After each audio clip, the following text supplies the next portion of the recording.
This is Kentucky's Voice Radio, covering the latest state and local issues with Tom Fallbush, Bob Scott, and Jim Waters.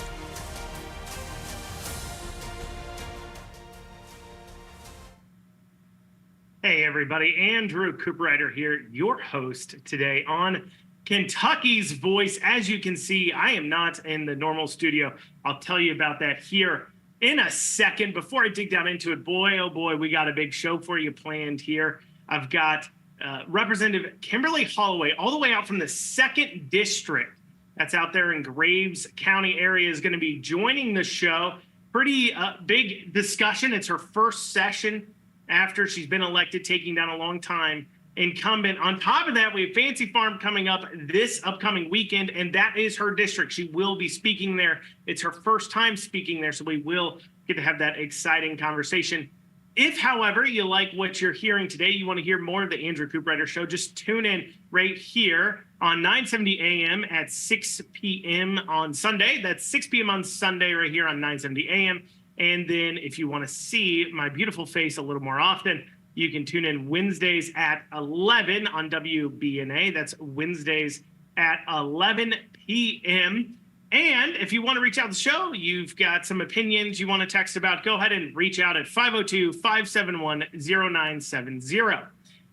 Now, obviously, I'm not in the studio, as I mentioned early on, and that's because I ended up running into a little bit of trouble being held up today. I'll go into, but obviously that means I need a watch. And if you say, Andrew, I want to help you get that watch, well, you can go ahead and give to us here at Kentucky Voice by texting 53555, 53555, text KY Voice 53555. Say, hey, I want to donate. I want to get Andrew a watch. I'm sure all those back in the control room would appreciate it, as we are trying something different out today. But let me tell you why I'm late, okay? So last week, I purchased a truck out in California, and I flew out there and then drove it back. And before I get into the story about today, let me just say to people coming from California, people who wonder why people live in California as I have, I've been out there, and let me tell you, it's awful. It's absolutely awful. If anything, I worry more. I'm more concerned about why people live out there. Let me tell you, it is like the middle of a desert. I flew into Ontario, California, which I guess is part of LA, kind of suburbs of LA, to pick up this truck, drive it back 31 hours.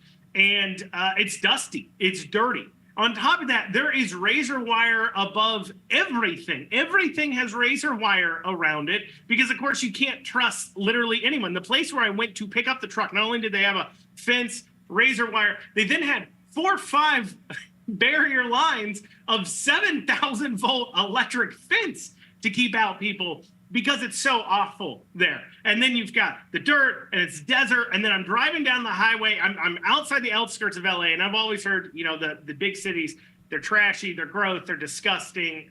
And so I was expecting that. What I wasn't expecting is when I get outside of LA, I'm driving through the desert that is apparently Southern California, and there is just trash everywhere alongside of the road.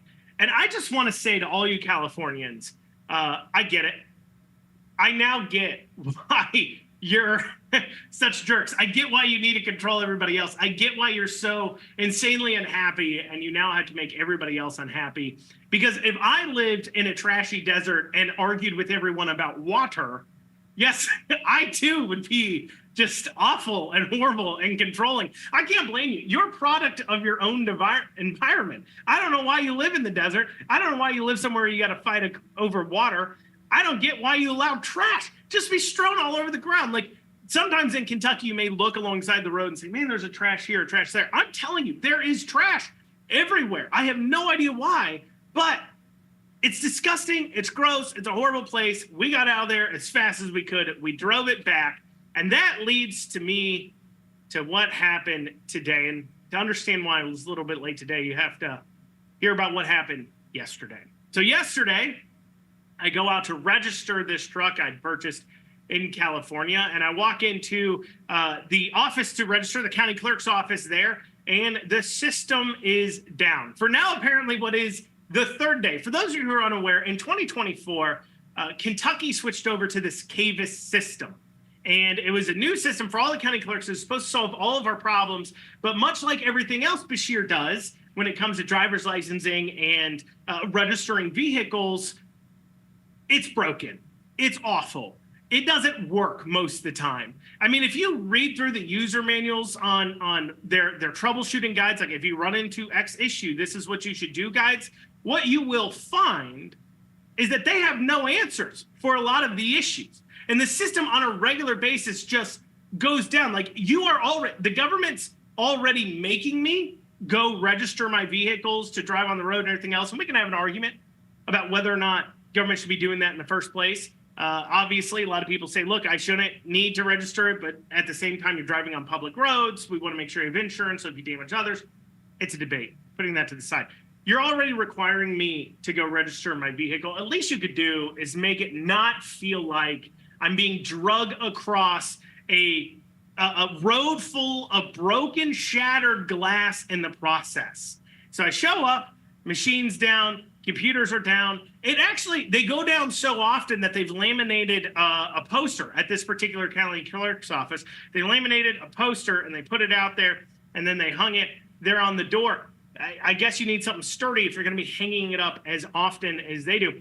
And so I had to come back today and try to register this vehicle. I've had it for 5-6 days, no plates on it. So I go to register it today. I show up there at the county clerk's office. It opens up at 8:30 a.m. I'm there at 8:25 a.m. I walk up, I sign in. The ladies say, well, sign in and wait. And then I look to the right and it had a sign that said, if you need to get your vehicle inspected, which in the state of Kentucky, if you're bringing a vehicle in from out of state, you do have to get it inspected, of course.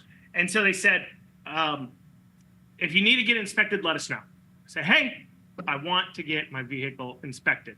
They said, sir, you need to wait out in the lobby until it is your turn. I'm telling you, this county clerk's office, Harrison County Clerk's office, the lady that was working that counter, I don't know if she was just bad mood that day, hadn't had her coffee yet. I get it. I look like a guy who you want to be a jerk to. I get that. I understand. I do. And I'm used to it. And so I go sit in the lobby, wait like 10 minutes, get called back, say, okay, sir, come on back in. And I go, I need a vehicle inspection. And they said, well, in order to do that, you had to go over to the sheriff's office over here. To which you could have told me that when you were doing nothing. And I announced, as according to the sign told me to do, that I needed a vehicle inspection. But so I go over, get the vehicle inspection. I come back. Now there's a waiting list of 6-7 people. I sign up for the waiting list. I get called back. I still have plenty of time until this happens. And then we hit a snag. You see, I purchased this out in California, and out in California, they don't require notaries on certain documents, which isn't a big deal. I can still register the vehicle, of course. The only problem is I purchased this particular vehicle for $6,300. The problem is the vehicle was booking in their system at $17,000. And my taxes on this vehicle was going to be over $1,000. This would be like $1,100 for a vehicle I paid $6,000 for. Over $1,000 for $6,000. What is going on, Kentucky?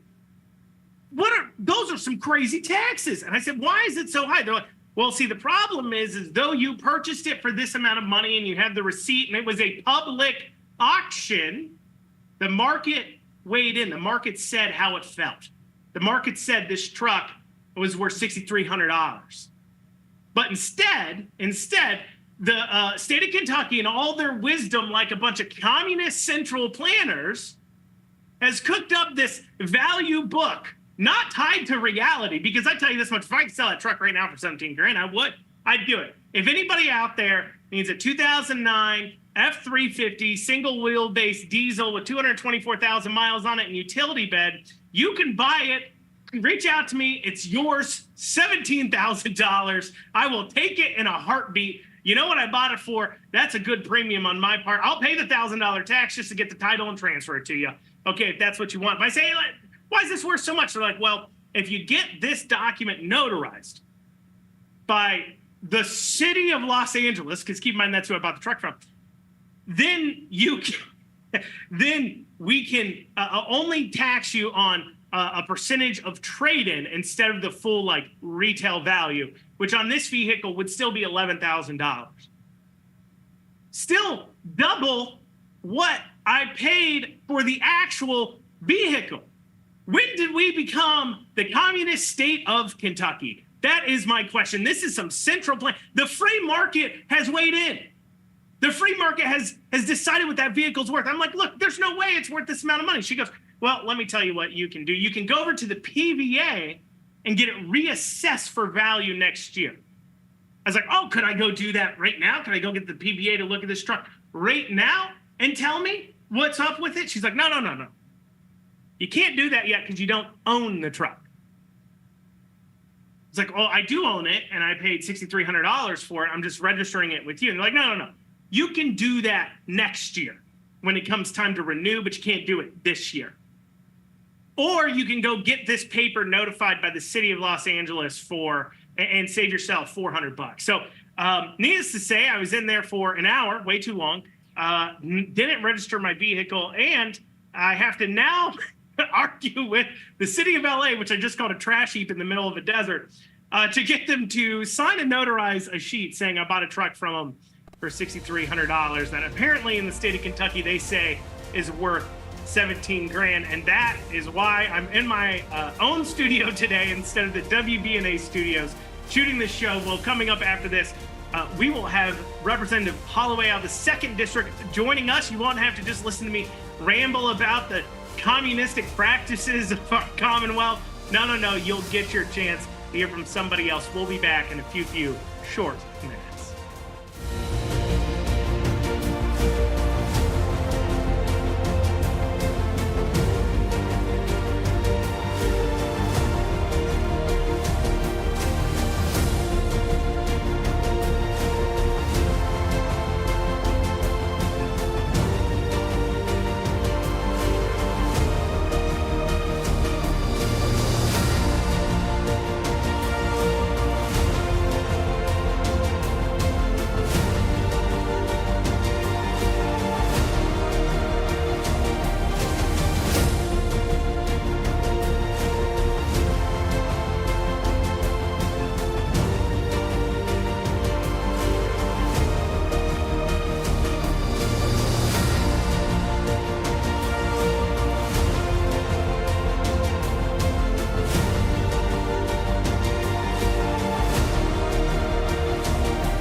Kentucky's Voice Radio, online at kyvoice.org.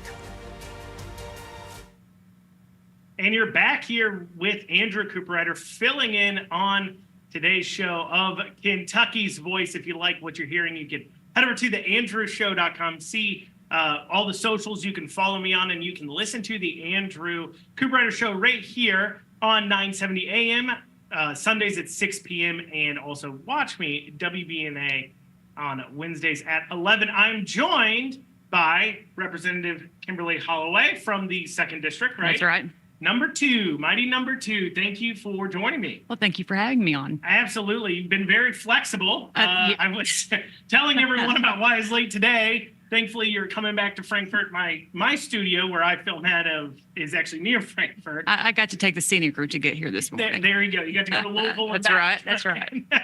Well, I was telling them about what took me so long this morning at a county clerk's office, and I ran into an issue. I bought a truck.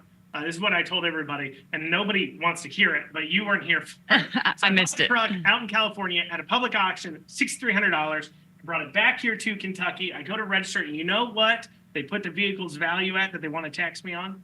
$12,000. $17,000. Oh, wow. Now, I ask you, Kim, Miss Representative Holloway, sorry. Kim is perfectly Kim, acceptable. okay. I ask you, Kim, who dictates what the value of a vehicle is? Oh, my. I have no idea. I would say normally the market does. Sure. Oh, okay. Well, that I should have known the answer. You're right. The state of Kentucky. Right. Not some book or something they're using, right? Normally, it's based upon what the market. Right. Well, anything's only ever worth what someone's willing to pay for it. Exactly. In real life. Except to the state of Kentucky. It's worth whatever they call it as. And I know, obviously, we've been having a lot of issues with driver's license, too, as well. Vehicle registration, all these problems. Is there any desire at all to fix this, all these issues going on? You know, I can tell you that I have a desire to fix every issue that's going on. And there are so many, I don't even know where to start. You know, we have an issue with not just vehicle values, but housing values right now as well. You know, I've been looking with my daughter for her first home, and I just cannot believe how much everything costs. Everything. It's unbelievable. It's high. It's getting up there. So on that note, this was your first session. It was. You set off to, well, let's rewind. Let's talk about how you got elected. Okay. Very fascinating story. And I'm somewhat proud you won, not in the sense of like, you know, a guy who's proud of like his kid or something for winning. I am proud because I was one of the only commentators that was calling your win. Right. I don't know if you listened to anybody else call it. Well, I was, you know, very encouraged by hearing you speak that night, and it did keep me going because of course I wasn't expecting to win by a long shot, but I knew I wasn't the type of person to tuck my tail and run when things got difficult. Yeah, and the reason why I was calling it was because you had done a write-in campaign. That's correct. Before that 22, yes. Garnered thousands. It was, I ended up with 22% of the vote in my county. Actually, I think it was 21.03, something like that. And then 17% overall. I was hoping, you know, maybe for 5 or 10%. And I think the average is usually about 3 for a write-in. So I was very proud of the work that was done to obtain that many votes in a write-in campaign. Yeah, and that was a big indicator to me that this wasn't going to be an easy election for Richard Heath. Right. Because that's who you defeated, by the way, Richard Heath. Because you had done that write-in campaign, getting 2,200 or so votes. That's how many people vote in total in a primary, in the Republican primary normally. And I'm like, if to frame this in for people, why it's so hard to get a write-in vote. They don't just have to know your name, right? That to know how to spell your name. Well, when you file as a write-in, you can put several different variations of how a person might spell your name, right? And all they have to put is the last name. Okay. And so you registered as Holloway with an O. Yes, I did it. I did it several different ways. You know, use Kim, use Kimberly, just several different kinds of spelling, so that way people had the most chance of getting it right. But if I'm not mistaken, I do think that as long as they can tell who the person was intending to vote for, that it will count. So they have to know, they have to know your name. Yes. They also have to know what you're running for. Right. Which is, I think that's a key thing people don't realize. I've said this time and time again. People talk about how do we get better election outcomes, but how do we have a more informed public voting? Because right now, just anybody can walk up, and part of the reason why individuals, especially in the lower ticket races, like the state house, the state senate, your local races, can win with just using money and not really having to get out there and do the work, is because, especially in the general, you have so many people walking in, and they will just look at a list of names for an office and they just say, oh, yeah, that one. I recognize that name. Let me vote for that one. And you know what? I've been guilty of that before myself. Yeah, well, I'm sure if I put gun to the head of 100% of the voters in Fayette County and asked, Who were the three people you voted for in last at-large city council race? They idea. might know one. Yeah. They might know one only because one of them was Dan Wu, who's our vice mayor. That's a drag star, but he's putting that to the side. But yeah, they wouldn't. And so I've always said we'd create a better, more informed public if we required them to write the name of who they're going to vote for. Instead of just having a box next to their name, you then have to know who they are, what they're running for, and somewhat what their name is. That could be disastrous. You think so? Under current conditions, I think so. Yeah.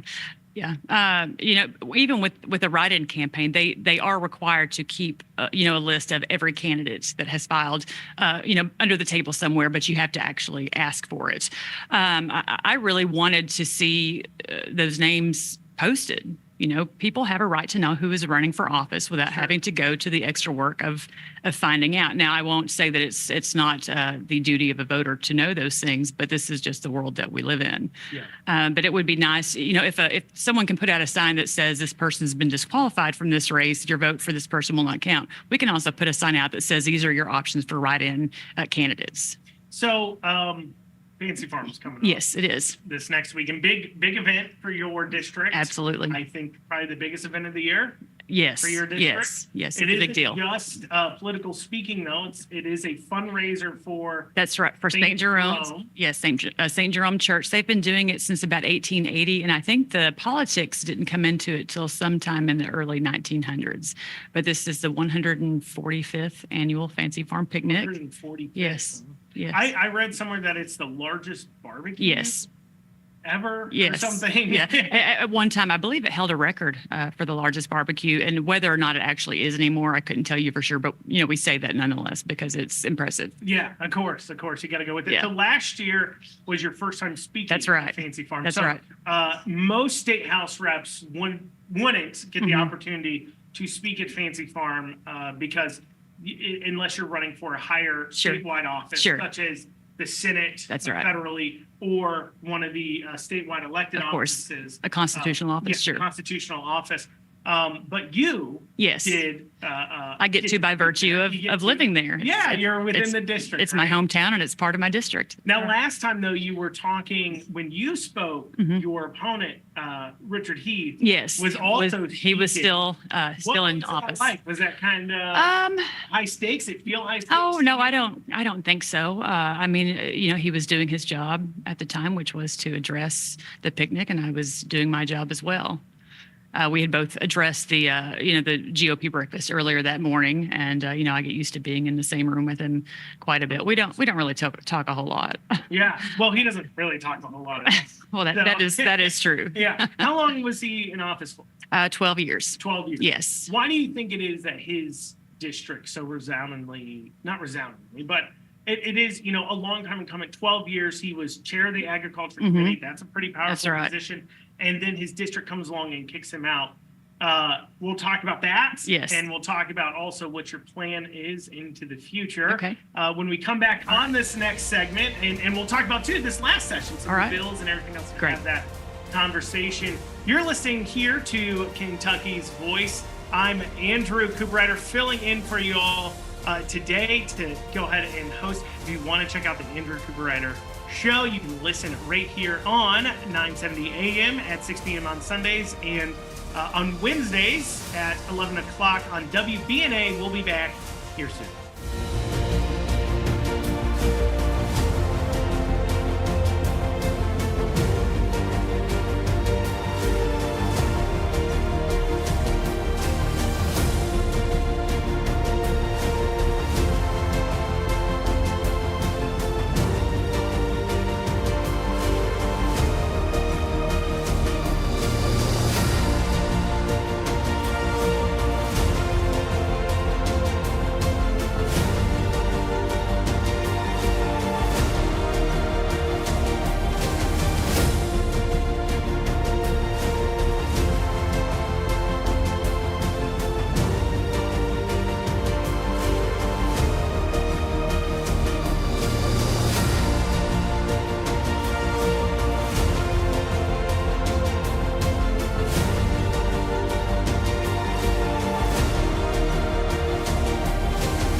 back to Kentucky's Voice Radio online at kyvoice.org.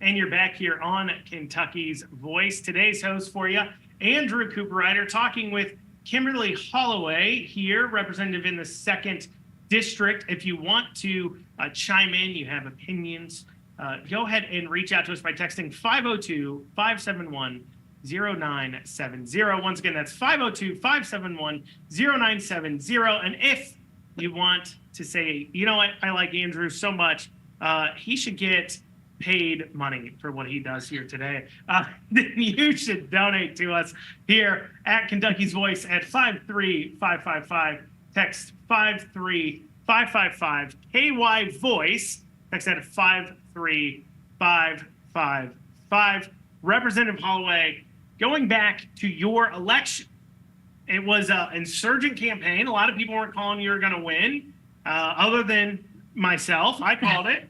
But putting that to the side of how amazing I am at analyzing politics. Doesn't it feel good to be the only one that was right? It does. It does. I tell you what, I rub it in people's faces all the time. Like, remember that time? Yeah, that's right.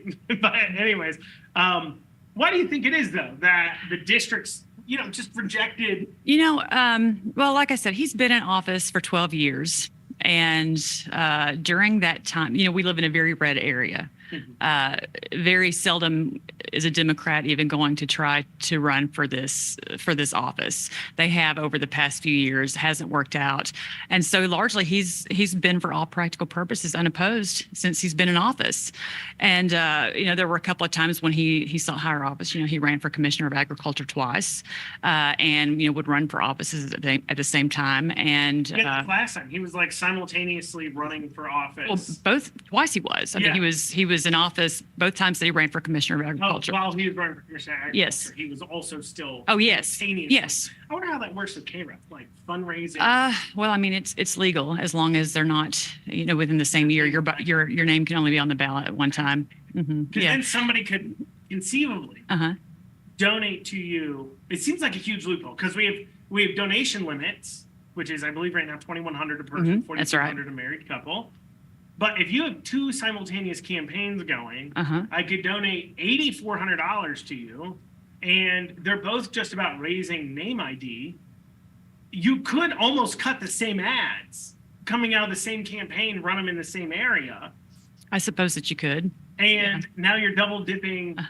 Don't donations. Well, you've increased the limit. For not only that, but a thought that I've had is, you got two separate campaign accounts. Someone has donated to both accounts, and then whenever you close one and are just then running for whatever office is left, then you transfer that money into the account. You've got twice as much from the same person. You have to launder it though, kind of. Right? I guess that's the way to put it. That's what KREF's director told me this. Yeah. When I was running for office, and there's a situation regarding campaign accounts and things, and he was asked publicly what I should do about that, and he responded. He responded with, "Well, basically, just give it to." For those who are unaware how it works. Candidates can give unlimited amount of monies to parties, so that's your county party, your district, your state party. You can give unlimited amounts to the party, a candidate can, and then a candidate can receive unlimited amounts of money from a party. And so therefore, if I'm running for, let's say, state house rep, and I then want to run for ag commissioner or vice versa, and I have money in the account, I can donate the money to a party, and then that party can donate that money right back to my other campaign. And literally the KREF director called it legal laundering of campaign funds. And he's like, oh, Andrew should just do that to move his money around. And so it's ridiculous that they allow that. Lots of creative financing opportunities there. Yeah, absolutely. So anyway, they reject him. You said that they were running he was running for office twice, statewide office, while still running for state house rep. What else? I think people just after 12 years, I was the first Republican that had actually even made an attempt to win this office. And so I think just having a choice was part of it. I think that the drama surrounding my first campaign did not help. at all. Sometimes I wonder how often they lay awake at night just wishing they had let me lose in 22 instead of arranging to disqualify me in court. I figured there's probably a lot of regret there. Yeah, maybe. I mean, I think their biggest regret is that they didn't take you serious. Right. They didn't take me seriously at all. Not at all. He was not running a campaign. No, he didn't think that he had to. Until, a few weeks before. Caucus yeah. Told it like 2 weeks before, and they're like, Richard, you have a problem. And it was just too little. Too little, too late. Thank goodness. Thank goodness. Yeah. Well, that's how you catch them, right? Right. Catch them while they're sleeping. Catch them off guard, sure. And let him not take you serious. Now, do you think he's going to run again? I have heard that he plans to run against me again next year. I've also heard that he plans to run for judge executive in our home county of Graves.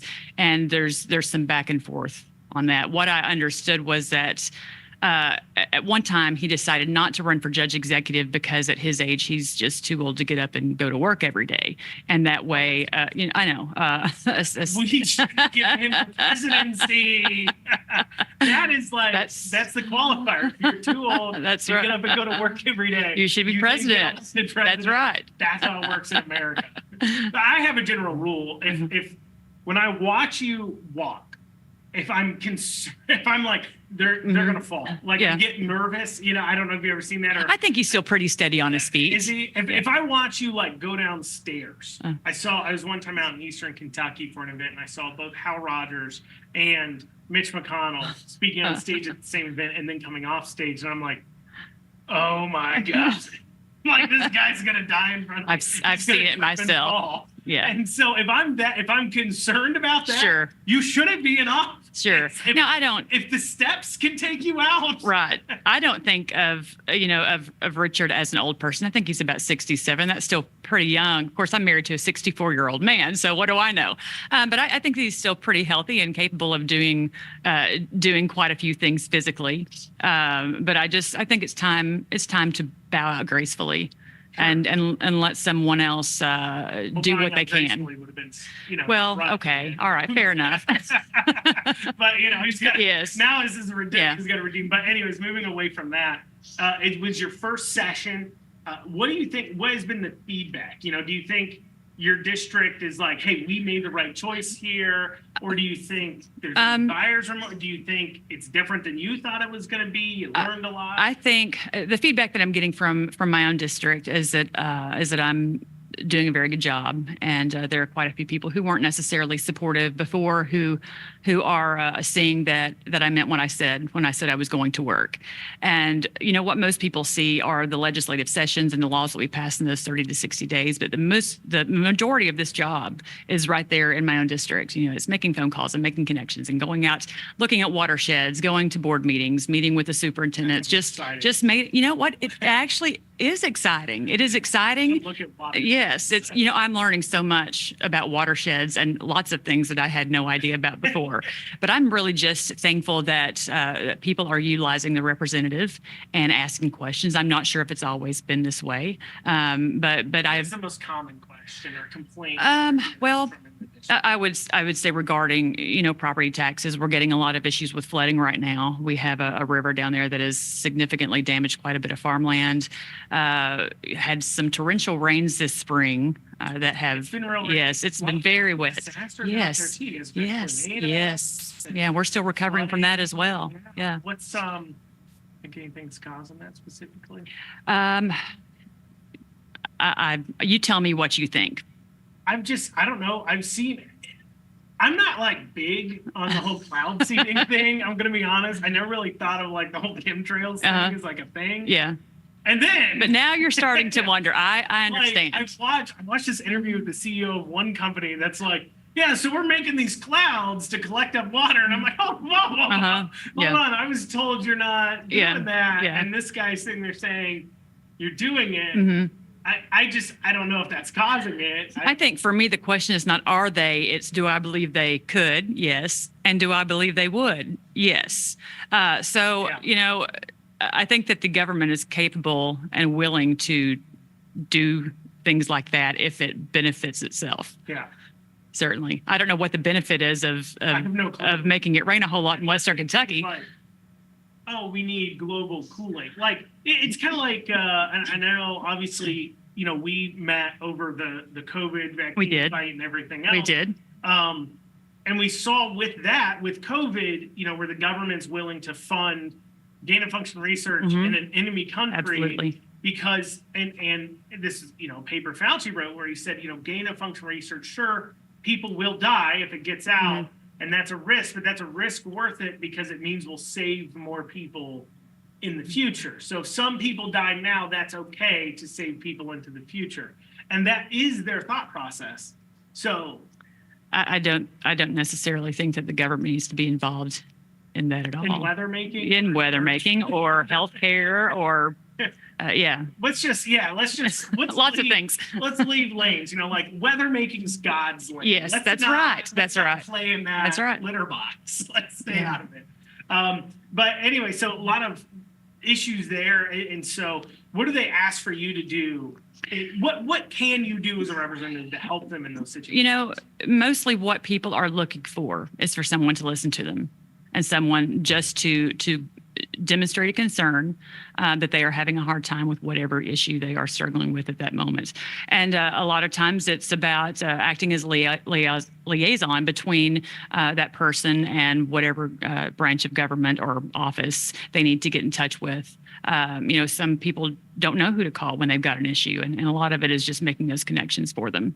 Yeah, I think it's Thomas Massey who says this story about how his predecessor, congressman, got a call from a lady about snow removal or something, or about the road, and saying she needs to get it fixed. And he says, well, that's not my realm. That's, the judge executive's realm. And she said, well, I didn't want to start that high up first. Oh, my goodness. Talk about how your local people actually have more, quote unquote, power, control, ability to affect your life than even your congressman does. That's right. I had recently asked some kids who they thought my boss was, and they all said the sheriff. The sheriff is not my boss, but that's what they think. They're at the local level. But I just reminded them that I have about 40,000 bosses, and they didn't understand what that meant. But maybe another day. Sure. So when we get back, we'll discuss a little bit about legislation. Okay. And have some conversations about what you voted for, what you didn't vote for, what your opinion is on what the legislature can accomplish, what you're hoping to get accomplished there in this final segment coming up. You're listening to Kentucky's Voice. I'm your host for the day, Andrew Cooperrider.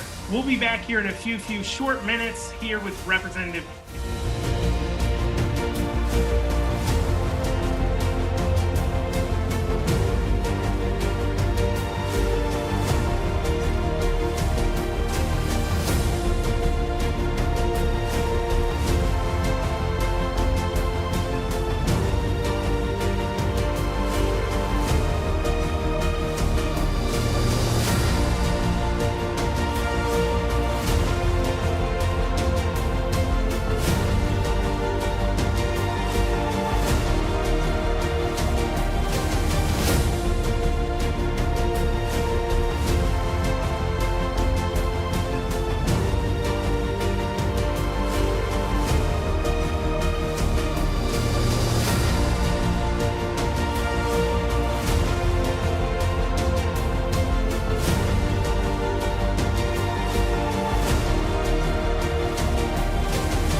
to Kentucky's Voice Radio online at kyvoice.org.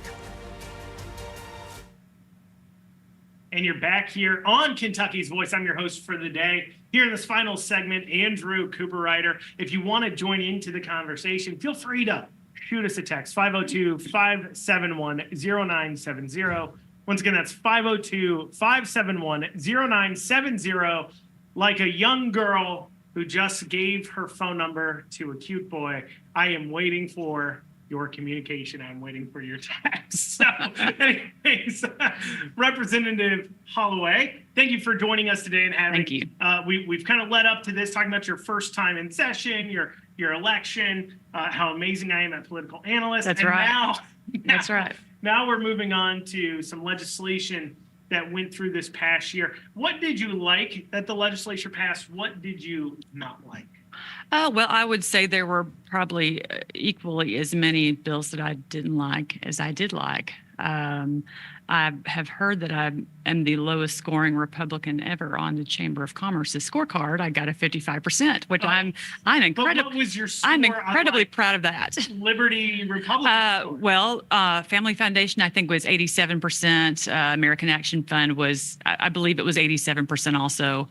The Freedom Index was 100. I was one of two legislators that got a 100 on that. Those are pretty good scores. I was pretty proud of myself. What's not like about you? Or as we say in the world of politics, the Chamber of Communism. I understand. Because they believe in taking your money. When you hear the state Chamber of Commerce is blah, blah, blah, they're trying to take your money and then use government to then give it to their companies, their chosen people. They do not like you and they don't like every business. They only like those who give them money, and they're trying to take your money and give it to them. And they want government to be more communistic. Or would that be Stalin said that fascism would be better described as corporatism. Sounds fair enough. I think that sounds fair enough. It's not communist. Anyways. And the Chamber of Commerce, Miss Ashley Watts will be emceeing the Fancy Farm Picnic. Oh, that's nice. And I'm sure that I'm going to get hit on a little bit for that, which I'm perfectly okay with. I'm ready for it. I'm ready for it. You have some jokes ready for it. Well, actually, I haven't even written my speech yet, but I'll get it done. You gotta get it done. I work better under pressure. But you can look at it as though I failed the Chamber of Commerce's scorecard, or you can look at it as though they failed mine. Goodness, there were several. Of course, you can go to their website and see what bills they were lobbying for. There were several, but the Senate Bill 1, the movie film industry, absolute no for me. Do you see how much the city of Louisville is spending on that? I did. $10 million from the state. Yeah, and I'm just thinking, in my district, they just want the roads fixed. They don't. We had a movie made there once, in country back in the 80s. Bruce Willis. Oh, okay. Their baby was actually born right there in one of our hospitals. Oh, that's yeah, nice. Cute little story, isn't it? Yeah. But did that bring a lot of jobs to the area? I didn't live there at the time. Oh, okay. I lived nearby, about 30 miles away. Lasting industry. We are still very proud of that in our community. Yeah, I'm sure you are. And of course, our courthouse that was destroyed by the tornado was the star of that movie, in several scenes anyway.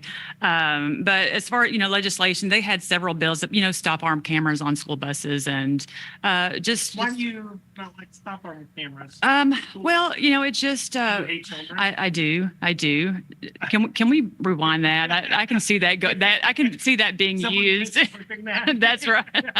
No, actually, children's safety is incredibly important to me. Part of their safety is ensuring that their rights are protected as children and as an adult. It's something that you just have to be focused on all of the time. And I don't think that recording people as they're going down the road is constitutional, no matter the circumstances. Mm-hmm. You mean unconstitutional? What did I say? You said I said not. I think I said it's not constitutional. Yeah. Okay. Yeah. We're on the same page. We're on the same page. We're on the same page here. You're against it. Now, the greater question, though, would be, why does the Chamber of Commerce care about cameras on? What's that got to do with commerce? I have no idea. I don't know. Maybe that wasn't even one of their bills. There was also one about speed cameras. Maybe that's the one I'm thinking of. Theirs too? Yes, a speed camera. Why do they care about speed? Well, Why because do they care about traffic? Their concern is for the safety of road workers, which I completely understand. People shouldn't be speeding through work zones. However, they need to be caught live by a person and not a camera, and then someone waiting.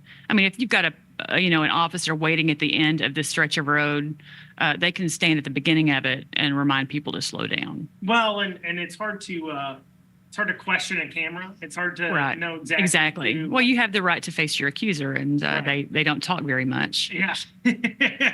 Where were you? Sure. No, that makes some sense on that side of things. I know the automatic license plate readers, that has been of some concern by many people, because there was a few stories happening here in Kentucky where police officers use them to track their like ex-girlfriend in order to track what they're doing, despite the fact that there was a promise. They're promising that these cameras would not be accessed by anybody else, and this was just safety. It'll just, if they see something, it'll pop. They can't tie into. You don't believe what they say? You don't trust what the government tells you? I don't. And you see, I have lived on this planet over 33 years, and I just had a bad experience or two. I just, I give it 1 star. I give government would not do this again. Yeah. 1 star. Do not recommend. Fall for it once, shame on me, or shame on you. Yeah. Fall for it twice, shame on me. So no, I would not. I give it 1 star. But trust and dependability, not high on the list. So was there some legislation that you passed that maybe you're looking back on and you're like, I don't like that? There were several bills that I struggled with, and but was ultimately pretty happy with. Of course, was sure that I voted correctly, even though I was bothered by them. I can't even remember what bill it was now. The conversion therapy bill. Okay. Overriding the governor's executive order and repealing that. We did what we had to because the legislature passes laws, not the governor. It's a parental rights issue, a very slippery slope issue, and I would not. I'm a mental health professional, and I wouldn't recommend or practice what the common person thinks of as conversion therapy. I think that's which is where you're sending a child into a room. Yes, and being hit over the head and told you are no longer gay. That's I would never participate in that. Would never take my child. Would never recommend you take your child. However, the regulations already cover this. Mental health professionals are to use evidence-based practice, and if hitting a child over the head with a pan is not evidence-based practice, you should not be using it. But my mother would disagree. Yeah. She says I turned out pretty good.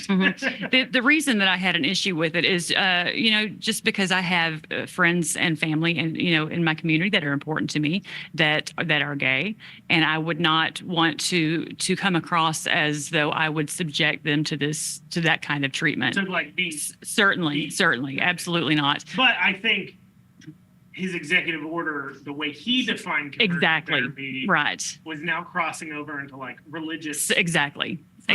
Bridging that was sure. He was defining it as literally if you just talk about it, right? Told one child, and that was the issue. Because I could see myself if my child was struggling with, with her sexuality or with any issues like that. I can see myself taking her to a therapist to sort those out, and I would not want her to be limited in those conversations. Well, you want to be able to say, obviously, if a therapist, especially faith-based therapist, they come in and they say, well, I think I'm gay. You want the therapist may be like, are you sure? But the conversion therapy bill was, or the conversion therapy executive order that Bashir put forward, you couldn't even say that. Right. You couldn't be like, are you sure? Right.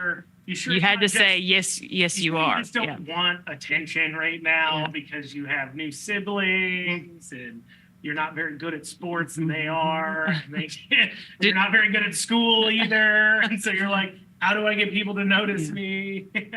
So, no, I understand that. And then I know there's a few different school bills. We've got about 3 minutes left. I don't know Okay. if we have time to. We have time to fully. talk. Okay. Okay, but you did mention about there was a bill to limit communication. To be clear, it was to make it to where a teacher of a child, Or any school employee could not communicate with that child or student without the parents being looped in on the communication.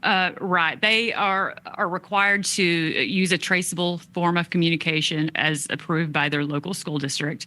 And that is how they are to communicate with any student from this point forward, unless there's a waiver signed by the parent that states that this teacher or the school employee can communicate via text or whatever. So there are opportunities for exemption if the school is willing to utilize them. I know that, one of the places Bill's coming from, and I was covering the story at Raceland Worthington in Greenup County, where there was a high school, he taught law. He was also a coach of some sort, I do believe. And what he was doing, is alleged to be doing in quotations, is that he was like girls that were freshmen or sophomore. He was like making them special TA. He was texting with them, messaging on Facebook with them. And then once they turned 18, he then would invite them to his house where, shenanigans of took place. Not very good sort took place. And so the parents complain, KSP comes in, investigates, and says, this is what he's doing. He is 100% grooming these girls. So that way, when they turn 18, he can engage in relations with them. The problem is what he is doing is not illegal, because it is not actually illegal for him to do that, to communicate with them in this way. And that's part of what this bill's trying to fix. However, you've kind of expressed there might be some unintended consequences. There are quite a few unintended consequences to this bill. I've reached out to the Attorney General for an opinion, have even reached out to the governor's office to suggest that we take a look at this if we get called to a special session for any other reason. I think that the way that it is written is going to put a significant hardship on our teachers. It's going to result in fewer people willing to volunteer, substitute teach. And, we already have issues coming up with people who want to fulfill those roles as it is. It also there are just so many extraneous variables, special circumstances that may or may not be addressable. Yeah. And I'm just not sure that. Hold on. Yep. We'll discuss it. Okay. We need to go.